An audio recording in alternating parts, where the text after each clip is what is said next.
جاؤں لیکن ایک بات اور بتا دوں، بہت پتے کی بات ہے، بہت پتے کی بات ہے۔ قیامت آئے گی؟ بہت مشکل سوال پوچھا۔ ارے آئے گی کہ نہیں آئے گی؟ آئے گی، آئے گی، قیامت آئے گی۔ اور آپ کو ایک بات سے بہت تعجب ہوگا، قیامت کی سب سے مشکل منزل کون سی ہوگی؟ جب اللہ کے ہاتھ میں ترازو ہوگا۔ ترازو سمجھتے ہو؟ بنگالی زبان میں کیا بولتے میرے کو نہیں معلوم، کیا بولتے؟ ہاں جو بھی بولتے ہو، آپ نے یہاں راج نگر میں بھی دیکھا ہوگا، کلکتہ میں دیکھا ہوگا، بڑے بڑے ترازو دیکھے ہوں گے، لیکن قیامت میں اللہ کے ہاتھ میں ترازو ہوگا۔ اچھا وہ ترازو کیسا ہوگا؟ کتنا بڑا ہوگا؟ آپ کو ایک بات اور بتاؤ، ایک بہت پیارے نبی گزرے ہیں، حضرت داؤد علیہ السلام۔ بولو کون حضرت؟ انہوں نے ایک مرتبہ اللہ کو پوچھا تھا، اللہ آپ نے مجھے آسمان سے کتاب دی۔ حضرت داؤد علیہ السلام کو اللہ نے آسمان سے کتاب دی، اس کتاب کا نام زبور۔ بولو اس کتاب کا نام زبور۔ حضرت داؤد علیہ السلام نے کہا اللہ آسمان سے میرے کو کتاب ملی، وہ زبور نام ہے اس کا، اور اس میں لکھا ہے کہ قیامت میں اللہ تیرے ہاتھ میں ترازو ہوگا۔ تو حضرت داؤد علیہ السلام نے کہا اللہ میری تمنا ہے ایک مرتبہ وہ میں ترازو دیکھوں، کیونکہ ہم نے دنیا میں تو بہت سے ترازو دیکھے ہیں، اناج کی دکان پر، لوہے کی دکان پر، بڑی بڑی دکانوں پہ ہم نے بڑے بڑے ترازو دیکھے۔ تو حضرت داؤد علیہ السلام نے اپنے زمانے میں کہا اللہ مجھے ترازو دیکھنا۔ اللہ نے فرمایا تمہاری آنکھوں میں دیکھنے کی طاقت نہیں، میرا ترازو دیکھنے کی تمہاری آنکھوں میں طاقت۔ تو حضرت داؤد علیہ السلام نے بہت کہا اللہ ایک مرتبہ تو تیرا ترازو بتا دے جو قیامت میں تیرے ہاتھ میں ہوگا، اللہ ایک مرتبہ تو بتا دے۔ ایک دن اللہ تبارک و تعالیٰ نے فرمایا پردہ ہٹاؤ، ترازو بتاؤ میرے نبی حضرت داؤد کو۔ جیسے حضرت داؤد نے ترازو دیکھا بے ہوش، بولو زمین پر بے ہوش۔ جب ہوش میں آئے تو لوگوں نے پوچھا کیا ہوا، ترازو کیسا دیکھا؟ کہا اتنا بڑا ترازو دیکھا کہ 7 آسمان اور 7 زمین اس کے سامنے ایک چھوٹے انگوٹھی کے برابر لگے۔ اتنا بڑا ترازو میں نے دیکھا، 7 آسمانوں سے بھی بڑا ہے، 7 زمینوں سے بھی بڑا ہے۔ اے پورا راج نگر بولو قیامت میں یہ ترازو کس کے ہاتھ میں ہوگا؟ میں بولو نا کس کے ہاتھ میں ہوگا؟ اور اللہ نے کیا فرمایا وَنَضَعُ الْمَوَازِينَ الْقِسْطَ لِيَوْمِ الْقِيَامَةِ فَلَا تُظْلَمُ نَفْسٌ شَيْئًا وَإِن كَانَ مِثْقَالَ حَبَّةٍ مِّنْ خَرْدَلٍ أَتَيْنَا بِهَا وَكَفَى بِنَا حَاسِبِينَ۔ اللہ تبارک و تعالیٰ فرماتے قیامت میں میرے ہاتھ میں ترازو ہوگا۔ اللہ کہتے کسی پر کوئی ظلم نہیں ہوگا، میرے سارے بندے بندیاں آئے گی، اپنا اپنا حساب کتاب دیکھے گی، اور اللہ فرماتے میرے سے بڑھ کر حساب اور انصاف کرنے والا بولو کوئی؟ تو قیامت میں ترازو کس کے ہاتھ میں ہوگا؟ ارے کتنا بڑا ہوگا وہ تو میں نے آپ کو بتا دیا، لیکن آپ کو معلوم ہے جب ہم کو قیامت میں بلایا جائے گا تو ایک دایاں پلہ اور ایک بایاں پلہ، بھئی ترازو میں کتنے پلے ہوتے؟ 2، دایاں اور بایاں۔ اگر دایاں والا جھک گیا بولو سبحان اللہ، ہم سب جنت میں جائیں گے انشاءاللہ۔ اللہ ہم کو بلائے گا اور اللہ نیکی رکھتے جا، نیکی رکھتے جا، نیکی رکھتے جا۔ اگر دایاں پلہ جھک گیا تو جنتی، اور اگر الٹا والا پلہ جھکا، قرآن میں لکھا، میرے اندر ہمت نہیں بولنے کی، لیکن قرآن میں لکھا وہ بات تو فائنل ہے کہ نہیں ہے، اور آپ بھی میرے ساتھ میں پڑھیں گے۔ کہاں اما پر آپ کو یاد ہوگا، اللہ نے فرمایا فَأَمَّا مَنْ ثَقُلَتْ مَوَازِينُهُ فَهُوَ فِي عِيشَةٍ رَاضِيَةٍ وَأَمَّا مَنْ خَفَّتْ مَوَازِينُهُ فَأُمُّهُ هَاوِيَةٌ وَمَا نار حامیہ۔ اللہ تبارک و تعالیٰ فرماتے قیامت میں میرے ہاتھ میں ترازو ہوگا، ارے سارے بندے بندیاں آئے گی۔ اللہ فرماتے جس کی نیکی زیادہ ہوگی دایاں پلہ جھکے گا وہ جنت میں جائے گا، الٹا پلہ جھکے گا وہ بھڑکتی ہوئی جہنم میں جائے گا۔ بھائی اتنی بات تو سمجھ میں آ گئی، میں ابھی پوائنٹ پر آ رہا ہوں۔ ترازو کس کے ہاتھ میں ہوگا؟ دایاں پلہ جھکا تو، الٹا پلہ جھکا تو، اب سنو، ایک آئے گا قیامت میں، بولو ایک بندہ آئے گا آئے گا آئے گا. سنو سنو، آیا سمجھو، تھوڑی دیر کے لیے سوچو، اپنے بارے میں سوچو، اپنے بارے میں سوچو، میں اپنے بارے میں سوچوں، آپ اپنے بارے میں سوچو. ایک بندہ قیامت میں آئے گا اور اللہ تبارک و تعالیٰ اس کے گناہ کو جمع کرتے جائیں گے. پہلا گناہ، دوسرا گناہ، تیسرا گناہ، چوتھا گناہ، اتنے گناہ جمع ہوں گے، الٹا پلہ جھک گیا. بولو الٹا پلہ تو کیا بنے گا؟ ارے بولو نا، کیا بنے گا؟ جہنمی بنے گا. اللہ کی طرف سے اعلان ہوگا، اے فرشتوں ہاتھوں میں کڑیاں لگاؤ، پاؤں میں بیڑی لگاؤ، اور یہ میرا بندہ، اس کے سارے گناہ جمع ہو گئے، اس کا الٹا پلہ جھک گیا. اللہ فرشتوں کو کہیں گے آؤ آؤ آگے آؤ آگے آؤ، ہاتھ میں آگ کی کڑی لے کر آؤ، پاؤں میں آگ کی بیڑی لے کر آؤ، اور اس نالائق کو پکڑو اور لے جاؤ جہنم میں ڈالو. اللہ کہیں گے میرا فیصلہ ہے، اس کو جہنم میں ڈالو. جب وہ بندہ دیکھے گا کہ فرشتے ہاتھوں میں کڑیاں لا رہے، پاؤں میں، تو کیا کہے گا معلوم؟ اللہ معاف کر دینا، اللہ معاف کر دینا، میرے کو جہنم میں نہیں جانا. اللہ میرے کو راج نگر میں بخار آتا تھا، میں پریشان ہو جاتا تھا. اللہ میں جہنم میں کیسے جاؤں گا؟ اللہ میں بہت کمزور ہوں، اللہ میرے کو جہنم میں نہیں جانا. اللہ تبارک و تعالیٰ فرمائیں گے میرا بندہ جو کرنا تھا دنیا میں کر لیتا، آج تو قیامت کا دن ہے، آج تو حساب کا دن ہے، آج فیصلے کا دن ہے، اور تیرا الٹا پلہ جھک گیا ہے، تو جہنمی ہے. اللہ فرشتوں کو کہیں گے دیر مت کرنا، ہاتھوں میں کڑیاں لگا دو، پاؤں میں بیڑیاں لگا دو اور اس کو جہنم میں ڈالو. ابھی تو فرشتے قریب آئیں گے، اتنے میں سامنے ایک اور شخص آئیں گے، اتنے خوبصورت ہوں گے کہ روایت میں لکھا ان سے بڑھ کر کوئی خوبصورت نہیں ہوگا. بولو سبحان اللہ. سنو، وہ آ کر فرشتوں کو کہیں گے رک جاؤ رک جاؤ.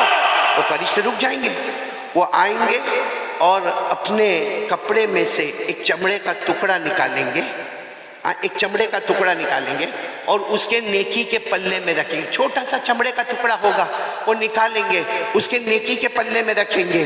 جیسا نیکی کے پلے میں رکھیں گے، نیکی کا پلہ نیچے ہو جائے گا، برائی کا پلہ اوپر ہو جائے گا، اور اللہ کی طرف سے آواز آئے گی ہاں یہ بندہ جہنم میں جانے والا تھا، مگر یہ نیکی کا پلہ جھک گیا. جا میرا بندہ، تھوڑی دیر پہلے تو جہنمی تھا، اب اللہ کہتا جا بغیر حساب کتاب کے جنت میں داخل ہو جا. اللہ اکبر. اب وہ بندہ روئے گا، روتے روتے کہے گا اللہ میں جنتی ہو گیا، ابھی کچھ دیر پہلے تو میں جہنمی تھا، میرے ہاتھ میں کڑیاں لگانے والے تھے. اللہ کہیں گے جا جا ہو گیا جنت. تو کہے گا نہیں اللہ میں نہیں جاؤں گا جنت میں، پہلے مجھے یہ معلوم کرنا یہ کون ہے، یہ جو آئے ہیں نا بہت خوبصورت ہے، یہ ان کا چہرہ بہت پیارا ہے، کہ اللہ یہ کون ہے؟ اللہ کہیں گے مجھے مت پوچھ، انہی کو پوچھ لے کون ہے. تو وہ پوچھے گا آپ کون ہیں؟ تو آواز آئے گی میں تیرا نبی محمد الرسول اللہ. آواز آئے گی میں تیرا نبی، میں تیرا پیغمبر، میں مصطفیٰ، میں مجتبیٰ، میں مرتضیٰ. تو کہے گا میرے نبی آپ میرے گنہگار کے سامنے آئے، میں تو بہت گنہگار ہوں. وہ آپ کیا لے کر آئے؟ کپڑے میں کیا لے کر آئے؟ آپ نے کیا رکھا کہ میرا دایا پلہ جھک گیا؟ ہمارے نبی فرمائیں گے میرا امتی زندگی بھر جو تو نے درود پڑھا تھا نا میں نے جمع کیا، زندگی بھر تو نے جو درود پڑھا نا میں نے جمع کیا. آج جب میں نے دیکھا کہ تو جہنم میں جانے والا، آج میں نے دیکھا تو آگ میں تڑپنے والا، آج میں نے دیکھا کہ تو سانپ اور بچھو کے بیچ میں جانے والا، آج میں نے دیکھا کہ تیرے ہاتھ میں کڑیاں اور پاؤں میں بیڑیاں ہوگی، تو میرا امتی ہے، تو نے مجھ پر درود پڑھا. میں نے وہ درود کی پرچی کو، وہ چمڑے کے ٹکڑے کو میں نے نیکی کے پلے میں رکھا. اللہ کی قسم جو میرا امتی مجھ پر درود پڑھتا ہے وہ جہنمی ہوتا ہے، مگر میرے درود کی برکت سے کچھ ہی دیر میں اللہ اس کے جنت کا فیصلہ کر دیتے ہیں. تو میرے پیارو اب تو بتاؤ پڑھو گے انشاءاللہ؟ کون کون تیار ہے؟ کتنی مرتبہ؟ مطلب 100 بولا تو 100 ہی. کون پڑھتا 1000؟ اب ماشاءاللہ اللہ اللہ آپ کے پڑھنے کو قبول فرمائے اور آپ کے صدقے میں اللہ پورے راج نگر کی مغفرت فرما دے. درود پاک بہت بڑی نعمت. اچھا ایک بات میں اور بھی بتا دوں, جیسے دیکھو یہ ہمارے بھائی نے بتایا کہ میں روزانہ 1000 مرتبہ درود پڑھتا. میرے سورت میں, سورت یعنی گجرات جہاں سے میں آ رہا ہوں, سورت میں وہاں بہت پہلے ایک جوان لڑکا جو کپڑے کا بہت بڑا کاروبار ہے, دعا کرو آج بھی اللہ اس کے کاروبار میں برکت عطا فرمائے, وہ میرے پاس آیا. اور ہمارے یہاں کیا ہوتا ہے معلوم ہے کہ میں اکثر جمعہ کی نماز سورت میں پڑھاتا ہوں. گجرات میں سورت میں کوئی بھی مسجد میں, بڑی مسجد میں جمعہ کی نماز, خطبہ, نماز, بیان, دعا, اور اس کے بعد میں سب کو کھانا کھلایا جاتا ہے. کھانا کھلانے کے بعد ختم خاجگان ہوتا ہے. ختم خاجگان کے بعد ریمانڈ شروع ہوتا ہے. یعنی جتنے لوگ میرے ہاتھ پر بیعت تھے پوچھا جاتا ہے, بھائی تو نے ہفتہ کیسے گزارا, تو نے ہفتہ کیسے گزارا, تو نے 15 دن کیسے گزارا, تو نے 21 دن کیسے گزارا. جتنے دن کے بعد حساب کتاب شروع ہوتا تو ایک لڑکا بالکل جوان, بہت سال پہلے وہ میرے پاس آوے, کچھ بھی نہ بولے. ایک دن میں نے بڑے غصے میں کہا کہ بھائی میں نے تیرے کو روزانہ 100 مرتبہ درود پڑھنے بولا, تو کبھی تیرا رپورٹ ہی نہیں دیتا کہ تو روزانہ پڑھتا ہے کہ نہیں پڑھتا. اس کی آنکھوں سے دھڑ آنسو. میں بھی گھبرا گیا کہ یہ کچھ ناراض تو نہیں ہو گیا, کیا ہو گیا. دھیرے سے آ کر مجھے کہتا, رات کو سوتا نہیں جب تک 10,000 مرتبہ پورا نہیں ہو جاتا. کتنی مرتبہ پورا نہیں ہو جاتا؟ ایک کپڑے کا کاروباری, جوان, بیوی والا, بچے والا اور ایک اچھا مال دولت والا, وہ رات کو سوئے نہیں جب تک 10,000 مرتبہ درود پورے نہ ہو جائے. لیکن میں ایک بات کہنا چاہتا ہوں, کوئی 10,000 پڑھے یا جیسے ہمارے پیارے بھائی روزانہ 1,000 مرتبہ درود پڑھے, اور بھی ایسے اللہ کے بندے ہوں گے. لیکن ایک سوال, ہم درود پڑھتے تھے اور بولو پڑھتے رہیں گے انشاءاللہ, بولو نا انشاءاللہ. ویسے آپ لوگوں نے ارادہ کر لیا کتنی مرتبہ پڑھنے کا؟ کم سے کم 100. اچھا ہم پڑھیں گے, ہمارے نبی کو کیا فائدہ ہوگا؟ پورے مجمع سے پوچھ رہا ہوں, ہم پڑھیں گے راج نگر میں, مدینے میں ہمارے نبی صلی اللہ علیہ وسلم کو کیا فائدہ ہوگا؟ پورا مجمع اللہ کو حاضر ناظر رکھ کر بتائے, کچھ فائدہ نہیں ہوگا. بھائی ہمارے پڑھنے سے ان کی عزت میں بڑھوتری ہوگی؟ ارے ہاں یا نہیں؟ نہیں. ہم نہیں پڑھیں گے تو ان کے لیے کوئی پریشانی ہوگی؟ کچھ بھی نہیں ہوگا. اے میرے دوستو سن لو, اللہ تبارک و تعالیٰ نے ہم کو آرڈر دیا ہے کہ آپ میرے مصطفیٰ پر درود پڑھو, فائدہ تمہارا. ارے بولو فائدہ. اللہ نے کیا فرمایا؟ یا ایھا الذین آمنوا صلوا علیہ وسلموا تسلیما. سب پڑھو اللہم صلی علی محمد النبی الامی وعلی آلہ وسلم تسلیما. اللہ نے فرمایا اے ایمان والو سب میرے مصطفیٰ پر درود پڑھو. تو اللہ نے ہم کو حکم دیا. بولو نبی کا کوئی فائدہ؟ آواز نہیں آ رہی. ہمارے نبی کا کوئی فائدہ؟ اچھا ایک سوال ہے, قیامت کا جھٹکا آئے گا, بولو آئے گا کہ نہیں آئے گا؟ آئے گا. قیامت کا جھٹکا آئے گا, سب انسان ختم, میں آپ سب, کوئی نہیں.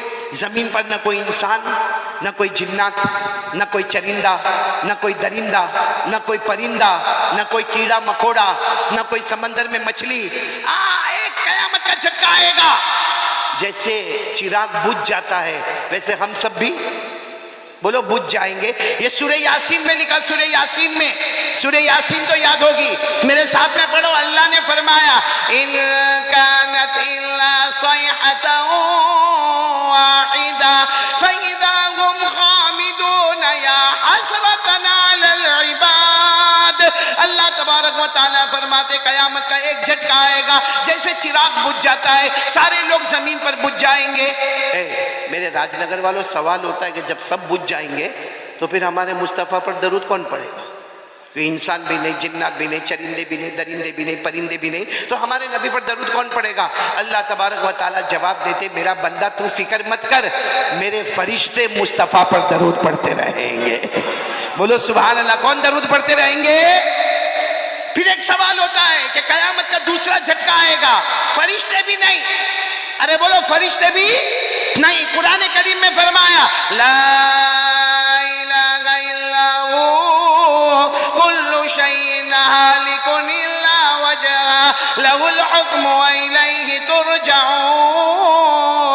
اللہ تبارک و تعالیٰ فرماتے ایک جھٹکا ایسا آئے گا فرشتے بھی باقی نہیں رہیں گے، جبرائیل بھی نہیں، حضرت میکائیل بھی نہیں، حضرت اسرافیل بھی نہیں، حضرت اسرائیل بھی نہیں، کوئی فرشتہ باقی نہیں۔ سوال ہوگا اے مصطفیٰ اب آپ پر کون درود پڑے گا؟ اس لیے کہ انسان بھی نہیں، فرشتے بھی نہیں، اب مصطفیٰ پر کون درود پڑے گا؟ اللہ نے فرمایا کوئی نہیں۔ اللہ فرماتے تو فکر مت کرنا، میں خود میرے نبی پر درود پڑھتا رہوں گا۔ کون درود پڑھیں گے؟ آواز نہیں آ رہی؟ اور بلند آواز سے بولو، کون پڑھیں گے؟ میرے ساتھ میں پڑھو نا، ان اللہ و یصلون علی النبی۔ اللہ فرماتے انسان درود پڑھے، نہ رہے تو فرشتے درود پڑھے، نہ رہے تو پیدا کرنے والا پروردگار ہمارا اللہ خود درود پڑھے۔ تو جو کام اللہ درود پڑھے، اگر وہ درود ہم پڑھیں گے تو سوچو اللہ ہم سے کتنا راضی ہوگا۔ میں یہاں راج نگر میں امانت کی کرسی پر بیٹھ کر علماء کے بیچ میں قسم کھا کر کہتا ہوں، ایک بار یہ درود شریف اپنے گھر میں شروع کرو، اللہ عمر میں بھی برکت دے گا، بولو انشاءاللہ۔ اللہ مال میں بھی برکت دے گا، بولو انشاءاللہ۔ اللہ جسم میں بھی برکت دے گا، بولو انشاءاللہ۔ اللہ توانائی اور تندرستی عطا کرے گا، بولو سبحان اللہ۔ بلکہ درود پڑھنے والا راج نگر میں نکلے گا، اللہ آٹومیٹک اس کو عزتوں سے مالا مال کر دے گا، بولو سبحان اللہ۔ تو چلو پہلے کام کے لیے کون کون تیار ہے بھائی؟ درود پڑھیں گے، بولو پڑھیں گے انشاءاللہ۔ میں نے کتنا وعدہ کیا تھا کتنے کام کرنے کا؟ ہاں کریں گے نا؟ ابھی کتنے ہوئے؟ باقی 3۔ اب میرے کو 12 بجے ختم کرنا بھائی۔ آپ سنیں گے انشاءاللہ؟ نہیں پورا مجمع سنے گا نا انشاءاللہ؟ چلو دوسرا کام، پہلا کام تو ہو گیا 100 مرتبہ درود پڑھنا۔ دوسرا کام یقین بناؤ، اے راج نگر والوں سب کے سب پورا مجمع، میری ماں بہنیں بیٹیاں، یقین بناؤ کرنے دھرنے والا کون؟